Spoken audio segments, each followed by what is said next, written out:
Another portal into the unmanifested is created through the sensation of thinking. This can start with a very simple thing, such as taking one conscious breath or looking, in a state of intense alertness, at a flower, so that there is no mental commentary running at the same time. There are many ways to create a gap in the incessant stream of thought. This is what meditation is all about. Thought is part of the realm of the manifested. Continuous mind activity keeps you imprisoned in the world of form and becomes an opaque screen that prevents you from becoming conscious of the unmanifested, conscious of the formless and timeless God essence in yourself and in all things and all creatures, which you are intensely present. You don't need to be concerned about the cessation of thinking, of course, because the mind then stops automatically. That's why I said the now is an essential aspect of every other portal. Surrender, the letting go of mental emotional resistance to what is, also becomes a portal into the unmanifested. The reason for this is simple. Inner resistance cuts you off from other people, from yourself, from the world around you. It strengthens the feeling of separateness on which the ego depends for its survival. The stronger the feeling of separateness, the more you are bound to the manifested, to the world of separate forms. The more you are bound to the world of forms, the harder and more impenetrable your form identity becomes. The portal is closed, and you are cut off from the inner dimension, the dimension of depth.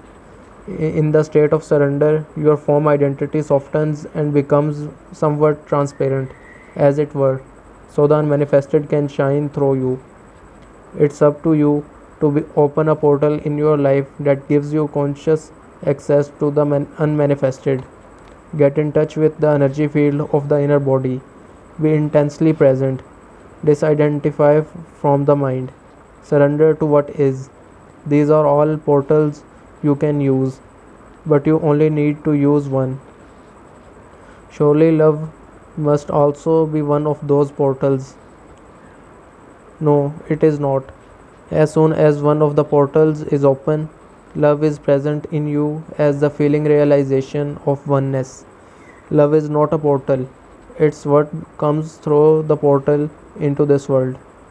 As long as you are completely trapped in your form identity, there can be no love. Your task is not to search for love, but to find a portal through which love can enter. Silence. Are there any other portals apart from those you just mentioned? Yes, there are. The unmanifested is not separate from the manifested. It pervades this world.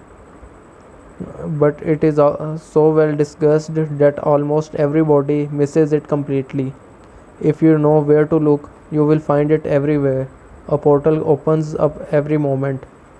Do you hear the dog barking in the distance or that car passing by? Listen carefully. Can you feel the presence of the unmanifested in that? You can't. Look for it in the silence out of which the sounds come and into which they return. Pay more attention to the silence than to the sounds. Paying attention to outer silence creates inner silence. The mind becomes still. A portal is opening up. Every sound is born out of silence, dies back into silence, and during its lifespan is surrounded by silence. Silence enables the sound to be. It is an intrinsic but unmanifested part of every sound, every musical note, every song, every word. The unmanifested is present in this world as silence. This is why it has been said that nothing in this world is so like God as silence. All you have to do is pay attention to it.